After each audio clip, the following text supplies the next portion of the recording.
ಕ್ಷೇತ್ರ ವಿಧಾನಸಭಾ ಕ್ಷೇತ್ರ ಯೂತ್ ಲೀಡರ್ ಆಗಿ ಈಗ ಆಯ್ಕೆ ಮಾಡಿರುವಂಥ ನನ್ನ ಹಿರಿಯರಾದ ದಯಾನಂದ ಮೂರ್ತನನ್ನು ಆಗ್ಬೋದು, ಸ್ಯಾಮ್ಯಲ್ ಸಣ್ಣ ಯೂತ್ ಸಿಟಿ ಪ್ರೆಸಿಡೆಂಟ್ ಆಗಿ ಆಯ್ಕೆಯಾಗಿರುವಂಥ ಸ್ಯಾಮ್ಯಲ್ ಸಣ್ಣ ಅವರು ನಮಗೆ ಇದು ಮಾಡಿದ್ದಾರೆ. ಮತ್ತು ರಮೇಶ್ ಅಣ್ಣನ ಕೂಡ ನಮಗೆ ಸಪೋರ್ಟ್ ಮಾಡಿ ಈ ವ್ಯಕ್ತಿನೇ ಆಗಲಿ ಅನ್ನೋ ಒಂದು ರೀತಿಯಲ್ಲಿ ಸೂಚನೆ ಮಾಡಿ ಕೊಟ್ಟಿದ್ದಾರೆ.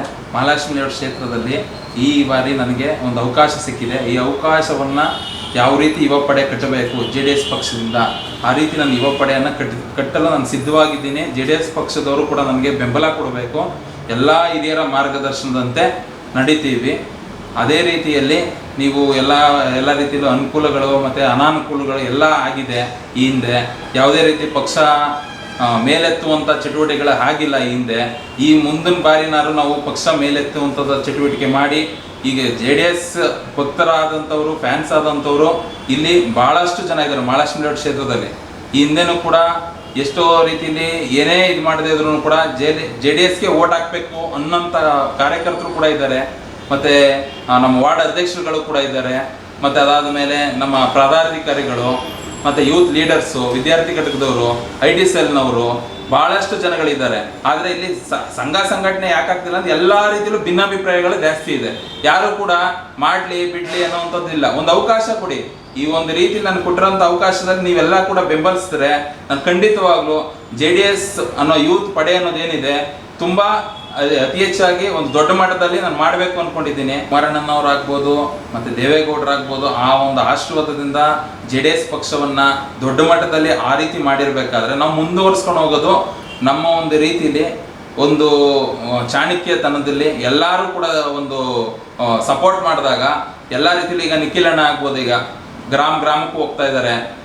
ಮತ್ತು ಇದು ಎಲ್ಲ ಜಿಲ್ಲೆಗಳಿಗೂ ಹೋಗಿ ಭೇಟಿ ನೀಡ್ತಾ ಇದ್ದಾರೆ. ಒಳ್ಳೆ ರೆಸ್ಪಾನ್ಸ್ ಸಿಗ್ತಾ ಇದೆ. ಈಗ ನಮ್ಮ ಕ್ಷೇತ್ರಕ್ಕೂ ಕೂಡ ನಿಖಿಲಣ್ಣ ಬರ್ತಾರೆ. ಮುಂದಿನ ದಿವಸಗಳಲ್ಲಿ ಯುವ ಪಡೆ ಅನ್ನೋದನ್ನ ದೊಡ್ಡ ಮಟ್ಟದಲ್ಲಿ ಕಟ್ತಾರೆ. ದೊಡ್ಡ ಮಟ್ಟದಲ್ಲಿ ಗೆಲುವನ್ನು ತರಬಹುದು.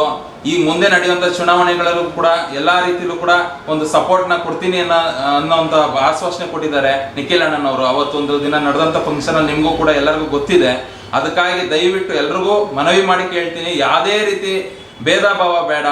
ನನಗೊಂದು ರೀತಿಯಲ್ಲಿ ಕೊಟ್ಟಿರೋಂಥ ಅವಕಾಶದಲ್ಲಿ ನೀವು ಕೂಡ ಒಂದು ಸಪೋರ್ಟ್ ಮಾಡಿಕೊಂಡು ಎಲ್ಲ ರೀತಿಯಲ್ಲೂ ಕೂಡ ನನ್ನ ಪ್ರೋತ್ಸಾಹಿಸಿ ನಿಮ್ಮ ಒಂದು ಆಶೀರ್ವಾದ ಎಲ್ಲ ಕೂಡ ಸದಾ ನನ್ನ ಮೇಲಿರಲಿ. ನನಗೆ ಯಾವ ರೀತಿ ತಪ್ಪು ನೆಪ್ಪು ಅನ್ನೋದನ್ನು ಕೂಡ ಹಿರಿಯರು ಆಗಿರುವಂಥದ್ದು ಯಾರ್ಯಾರಿದ್ದಾರೆ ನಮ್ಮ ಕ್ಷೇತ್ರದಲ್ಲಿ ಇರೋಂತಕ್ಕಂಥ ಕಾರ್ಯಕರ್ತರು ಮತ್ತು ಹಿರಿಯರು ಮತ್ತು ಮೆಂಬರ್ರು ಮತ್ತು ಪದಾಧಿಕಾರಿಗಳು, ಅಧ್ಯಕ್ಷರು ಎಲ್ಲರ ಮಾರ್ಗದರ್ಶನಂತೆ ಹೋಗ್ತೀನಿ ನಾನು. ಮುಂದಿನ ದಿವಸಗಳಲ್ಲಿ ನೀವೇ ಕೂಡ ಈ ಒಂದು ರೀತಿಯಲ್ಲಿ ಮಾಡ್ತಿದ್ದಾವೆ ಅನ್ನೋದೊಂದು ರೀತಿಯಲ್ಲಿ ನಾನು ಗುರುತಿಸ್ಕೊಳ್ತೀನಿ. ದಯಮಾಡಿ ಎಲ್ಲರೂ ಕೂಡ ನನಗೆ ಬೆಂಬಲ ಕೊಟ್ಟು ಒಂದು ಯೂತ್ ಪಡೆಯನ್ನು ಕಟ್ಟೋದಕ್ಕೆ ಬಲ ಶಕ್ತಿಯನ್ನು ಕೊಡಿ. ಪ್ರತಿಯೊಂದು ವಾರ್ಡ್ನಲ್ಲೂ ಕೂಡ ಒಂದು ಯುವ ಪಡೆ ಅನ್ನೋದು ಕಟ್ಟಿ ನಾನು ತೋರಿಸಿ ನಿಮಗೆ ನಾನೊಂದು ಸಾಬೀತುಪಡಿಸ್ಕೊಳ್ತೀನಿ. 79 ವರ್ಷ ಆಗಿದೆ ನಮ್ಗೆ ಸ್ವಾತಂತ್ರ್ಯ ಸಿಕ್ಕಿ. ಆದರೂ ಕೂಡ ಎಷ್ಟೋ ಯುವಕರ ಪೀಳಿಗೆಯಲ್ಲಿ ಏನಾಗ್ತಿದೆ ಅಂದರೆ ಇದು ಈಗ ಡ್ರಗ್ಸ್ ಆಗ್ಬೋದು, ಇನ್ನೊಂದಾಗ್ಬೋದು, ಮತ್ತೊಂದಾಗ್ಬೋದು, ಮತ್ತು ಎಣ್ಣೆಯಿಂದ ಆಗ್ಬೋದು, ಮತ್ತು ಏನು ಸಿಗರೇಟು, ಗಾಂಜಾ, ಅವೇನೇನೋ ರೀತಿಲಿ ಎಲ್ಲರೂ ಕೂಡ ಮೊರೆ ಹೋಗ್ತಾ ಇದ್ದಾರೆ. ಅದನ್ನ ಆದಷ್ಟು ತಡೆಗಟ್ಟುವಂಥ ಕೆಲಸಗಳು ಎಲ್ಲೂ ಆಗ್ತಾ ಇಲ್ಲ. ಅದನ್ನ ನಮ್ಮಂತ ಯುವ ಪೀಳಿಗೆಗಳಿಗೆ ನಾವು ಸಂದೇಶಗಳನ್ನ ಕೊಡಬೇಕು. ಯಾಕಂದ್ರೆ ಇವೆಲ್ಲ ನಮ್ಗೆ ಈಗ ಮನೆಗಳಲ್ಲಿ ಎಷ್ಟೋ ಜನ ಕೆಲ್ಸಕ್ಕೆ ಹೋಗ್ತಾರೆ, ಅವ್ರ ಮಕ್ಕಳು ಏನ್ ಮಾಡ್ತಾ ಇದಾರೆ ಅನ್ನೋದು ಗೊತ್ತಾಗ್ತಾ ಇಲ್ಲ ಜನಗಳಿಗೆ. ಇತ್ತೀಚಿನ ಸಂದರ್ಭದಲ್ಲಿ ಎಲ್ಲಾ ತಂದೆ ತಾಯಿಗಳಿಗೂ ಕೂಡ ನಾನು ಮನವಿ ಮಾಡ್ಕೊಳ್ಳೋದು, ತಮ್ಮ ಮಕ್ಕಳು ಏನ್ ಮಾಡ್ತಾ ಇದ್ದಾರೆ, ಬಿಡ್ತಾ ಇದ್ದಾರೆ ಅನ್ನೋದನ್ನ ನೀವು ಒಂದು ಸ್ವಲ್ಪನಾರು ನೀವು ಯೋಚನೆ ಮಾಡಿ. ಒಂದು ಸ್ವಲ್ಪ ನೀವು ಏನ್ ಮಾಡ್ತಿದ್ರು, ಓದ್ತಿದಾರ, ಬಿಡ್ತಿದಾರ, ಕಾಲೇಜಿಗೆ ಫೀಸ್ ಕಟ್ಬಿಡ್ತಾರೆ, ಬಿಟ್ಬಿಡ್ತಾರೆ. ಇನ್ನೇನಂದ್ರೆ ಅವ್ರಿಗೆ ಏನ್ ಮಾಡ್ತಾ ಇದಾರೆ ಅನ್ನೋ ಫಾಲೋ ಅಪ್ ಮಾಡ್ತಾ ಇಲ್ಲ. ಆ ಫಾಲೋ ಅಪ್ ಅನ್ನೋದನ್ನ ಮಾಡಬೇಕು. ಮಕ್ಕಳುಗಳಿಗೆ ಪ್ರೀತಿ ಅನ್ನೋದು ಕೊಡ್ತಾ ಇಲ್ಲ. ಈಗ ಎಲ್ಲರೂ ದಿನಚರಿಗಳಲ್ಲಿ ಬರೀ ಕೆಲಸ ಕಾರ್ಯ ಅಂತ ಹೋಗ್ತಾ ಇದಾರೆ. ಮಾಡ್ತಾ ಇರೋದೇ ಮಕ್ಕಳಿಗೋಸ್ಕರ ಮಾಡ್ತಾ ಇದ್ದೀರಾ ಅಂದ್ರೆ ಅವ್ರನ್ನ ಒಂದು 2 ನಿಮಿಷ ನೀವು ಜ್ಞಾನಿಸಿ, ಏನ್ ಮಾಡ್ತಾ ಇದಾರೆ, ಬಿಡ್ತಾ ಇದಾರೆ, ಅವರು ಆಗು ಹೋಗುಗಳೇನು ಅದನ್ನೇ ನೀವು ಸರಿಯಾಗಿ ನೋಡ್ತಾ ಇಲ್ಲ. ಅದನ್ನೆಲ್ಲ ನೋಡ್ಬೇಕು ತಂದೆ ತಾಯಿಗಳು ಕೂಡ. ಯುವ ಪೀಳಿಗೆ ಅನ್ನೋದನ್ನ ನೀವು ಕೂಡ ತಂದೆ ತಾಯಿಯಲ್ಲೇ ಇರೋದು ಮುಖ್ಯವಾಗಿ. ಯುವ ಪಡೆ ಅನ್ನೋದು ನಾವು ಕಟ್ತೀವಿ ಅನ್ನೋದಲ್ಲ, ತಂದೆ ತಾಯಿಗಳು ಕೂಡ ಅಲ್ಲಿ ನೀಟಾಗಿ ಅವ್ರಿಗೆ ಸಂಸ್ಕಾರ, ವಿದ್ಯೆ ಅನ್ನೋದನ್ನ ಕಳಿಸ್ಕೊಡ್ಬೇಕಾಗ್ತದೆ. ಆ ಒಂದು ರೀತಿ ಕಲಿಸ್ಕೊಟ್ಟಂತ ಸಂದರ್ಭದಲ್ಲಿ ಮುಂದಕ್ಕೆ ನಾವು ಯುವ ಪಡೆ ಅನ್ನೋದು ಏನ್ ಬರ್ತಾರೋ ಅವ್ರಿಗೆ ಕೂಡ ನಾವು ಮಾರ್ಗದರ್ಶನ ಕೊಡ್ಬೋದು. ಈಗ ಏಕಾಏಕಿ ನಾವು ಹೇಳಿದ್ರೆ ಯಾರು ಕೇಳಲ್ಲ. ಈಗ ಇವತ್ತಿನ ದಿನಮಾನಗಳಲ್ಲಿ ಏನಂದ್ರೆ ಸೋಷಿಯಲ್ ಮೀಡಿಯಾ ಒಂದು ಪ್ಲಸ್ ಆಗುತ್ತೆ, ಒಂದು ಮೈನಸ್ ಆಗ್ತಾ ಇದೆ. ಆ ಒಂದು ರೀತಿ ಇರೋದ್ರಿಂದ ನಾವು ಏನನ್ನು ಇವಾಗ ನಾವೇನು ಹೇಳ್ಕೊಡೋದು ಬೇಕಾಗಿಲ್ಲ, ಎಲ್ಲ ಮೊಬೈಲು ಟಿವಿ ಮುಖಾಂತರ ಎಲ್ಲ ತಿಳ್ಕೊತಾ ಇದ್ದಾರೆ. ಆದರೆ ಮನೆಯಲ್ಲೂ ಕೂಡ ತಂದೆ ತಾಯಿಗಳು ಆದಷ್ಟು ಮಕ್ಕಳ ಗಮನವನ್ನ ವಹಿಸ್ಬೇಕಾಗುತ್ತೆ.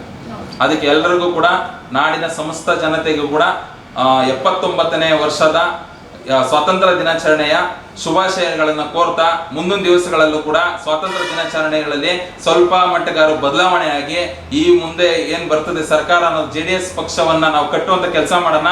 ಮುಂದಿನ ಬಾರಿ ಕುಮಾರಣ್ಣನ CM ಮಾಡುವಂತ ಕೆಲಸಗಳನ್ನ ಮಾಡೋಣ. ನಿಖಿಲ್ ಅಣ್ಣನ ನೇತೃತ್ವದಲ್ಲಿ ನಾವು ಮುಂದಿನ ದಿವಸಗಳಲ್ಲಿ ಒಳ್ಳೆ ಯುವ ಪಡೆಯನ್ನು ಕಟ್ಟೋಣ ಅಂತ ನಾನು ಆಶಿಸ್ತೀನಿ.